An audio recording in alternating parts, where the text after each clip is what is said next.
So eventually I was led to this video clip where this gentleman was explaining to his audience how certain vibrational frequencies held these sacred geometrical patterns in shape when tuned to the right frequencies. And I truly didn't grasp the concept of that until I started making this video.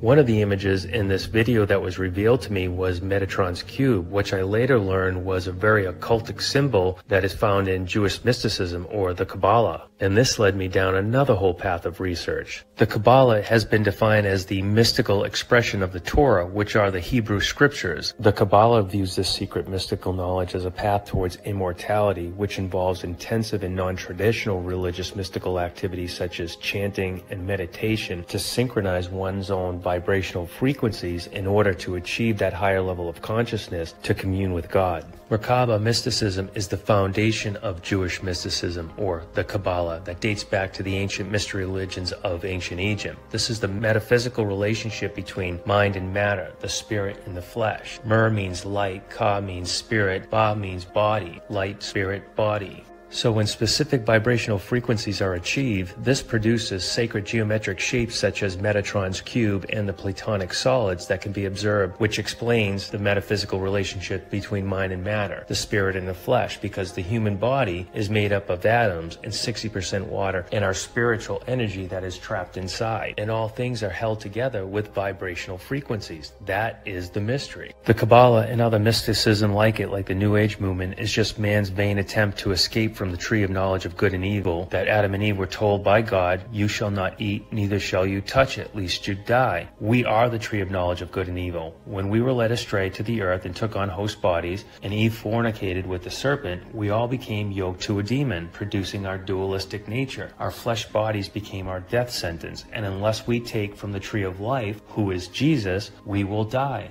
Jesus says in John 10:9-10, I am the door. By me, if any man enters, he will be saved, and shall go in and out and find pastures. The thief cometh not, but to steal and kill and destroy. So anybody who's pursuing a path to immortality without through Jesus is a robber and a thief, and it's not going to bode well for them. You have to understand that this is real. This is not something made up or some Hollywood script. This is truly a form of ancient witchcraft and what the Kundalini spirit in yoga and the New Age movement is all about.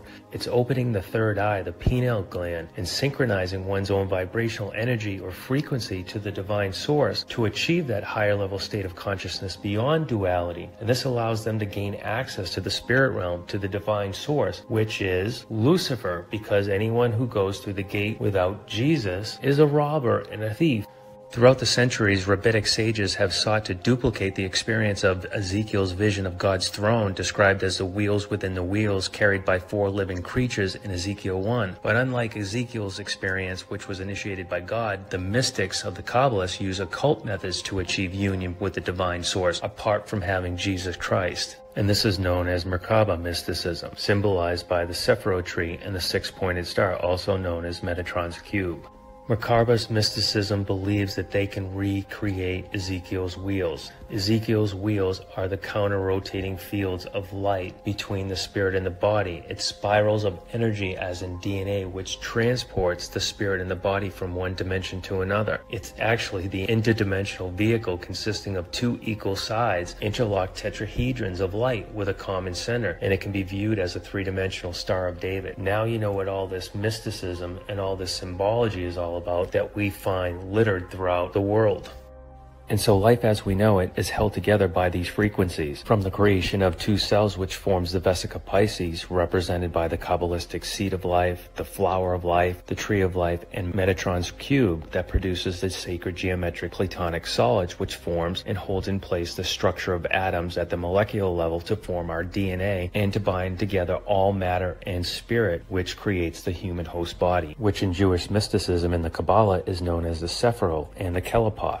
The Sephiroth is the good spark from God, and the Kelepoth, which translates into a peel, shell, or husk, is the human host body, which houses the essence of evil or impure spiritual forces in Jewish mysticism. It's the polar opposite of the holy Seraphoth. It's the realm of evil, also termed as the Sitra Achra. This is literally the tree of knowledge of good and evil. This is the twin system inside of us, the good and the evil, the yin and the yang, the 2 opposing male and female energy that the Lord God God is going to take vengeance on and burn it all, because we were never meant to take on flesh bodies. This is why Jesus says in Galatians 5:17 that the flesh is in opposition to the spirit. The serpent, who is the prince of the power of the air, he is able to see into every human host body, and it's through his frequency that our spiritual energy is slowly being transmuted from an angel to a demon, from male energy to female energy, represented by this metaphysical transmutation circle, which is our flesh. Because God's energy is male, we pray to our Father. This is what is meant in Ephesians 6:12, where it says, we wrestle not against flesh and blood, but against the principalities, against the powers, against the rulers of the darkness of this world, against the spiritual wickedness in high places. Because this is a spiritual battle that's going on inside of us.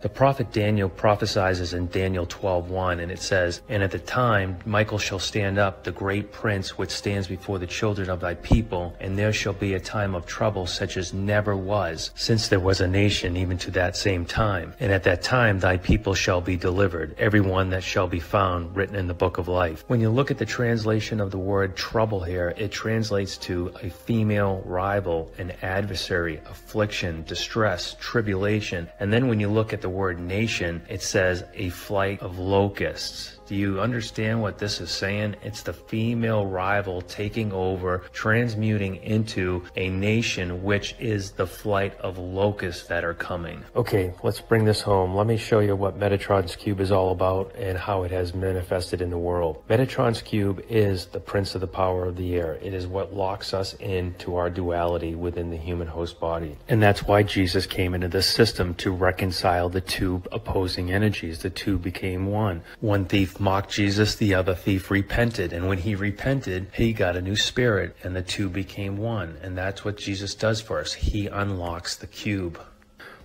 Similar to what we discussed earlier in the video, Kabbalists believe that there is a divine spark from God within every person of creation. The Kabbalist believes that the Messiah himself also fell into the abyss, and that he too is exiled and will be released from the pit when a critical mass or a spark will be a calling for him to come forth into the earth. Now you know what CERN is all about. They are trying to open up the pit, and now you know what that image of that Illuminati ceremonial mass that appeared in the image of CERN provided by CERN themselves was all about. It is them trying to open up this pit and bring forth the Messiah at the right time. And their Messiah is none other than the fallen angel Metatron, and through rabbinic writings is identified as Yeshua, not our Yeshua, Jesus Christ, their false Yeshua, whose primary role is to act as the mediator and carry their prayers to Jehovah, which is the supreme God, El. But because they have not believed in Jesus Christ, their El, their Jehovah, is Lucifer. And that's why Lucifer, who is Satan, who is the deceiver of the whole world, masquerades like an angel of light. He has deceived the whole world, and these people are the most deceived. Isn't it interesting how they have Shiva outside the building of CERN, and Shiva just happens to stand for the supreme God? You cannot make this stuff up. And now we know what visual evidence to look for. We see Metatron's cube symbology, otherwise known as Saturn's cube, manifesting in plain sight all around the world. You see Metatron's cube symbology in Amazon, Gateway Computers, Nintendo Cube game. It's in movies like Hellraiser, the Rubik's Cube, Boston Logan National Airport, Australia, Denmark, Manhattan, Santa Ana. It's the symbology for the religion of Islam. It's in D-Wave Computer, which is another whole video in itself. But let's just listen to the founder of D-Wave Computer talk about it for a little bit. But science has reached the point now where we can build machines that exploit those other worlds. And quantum computers are perhaps the most exciting of all of these that we have within, or almost within, our grasp right now. So if you have the opportunity to stand next to one of these machines, it is an awe-inspiring thing, at least for me. It feels like an altar to an alien god. They really are impressive machines. An altar to an alien god. There it is, guys. The founder of D-Wave Computing telling you where he got this technology. They're accessing another dimension, other spiritual or fallen angels from a different dimension. That reminds me of Revelation 13:15. And the second beast was able to give breath to the image of the first beast, so that the image could speak and cause all who refuse to worship it be killed. This is artificial intelligence, guys. This is D-Wave Computing. And here's an image of a fake Jew wearing a black cube that's described in Revelation 2:9, where it says, I know your affliction and your poverty. Though you are rich, I am aware of the slander of those who falsely claim to be Jews, but are in fact of the synagogue of Satan. And probably the most in-your-face type of mockery is the Satan's Cube at the 9/11 Memorial at Ground Zero in New York City. There's a light cube on the surface and a dark inverted cube going into the ground representing the angel of the bottomless pit. As above, so below, the light and the dark. And in case you haven't made the connection to 9/11 yet, let me spell it out for you. Revelation 9:11 is the angel of the bottomless pit. That's why the Twin Towers were destroyed on 9/11. This is symbolic of Satan saying that he has taken over the host body twin system. The two energies have become one. This is represented by the One World Freedom Tower. The two DNA, the two Twin Towers were destroyed and the two have become one. I found this illustration that explains it best.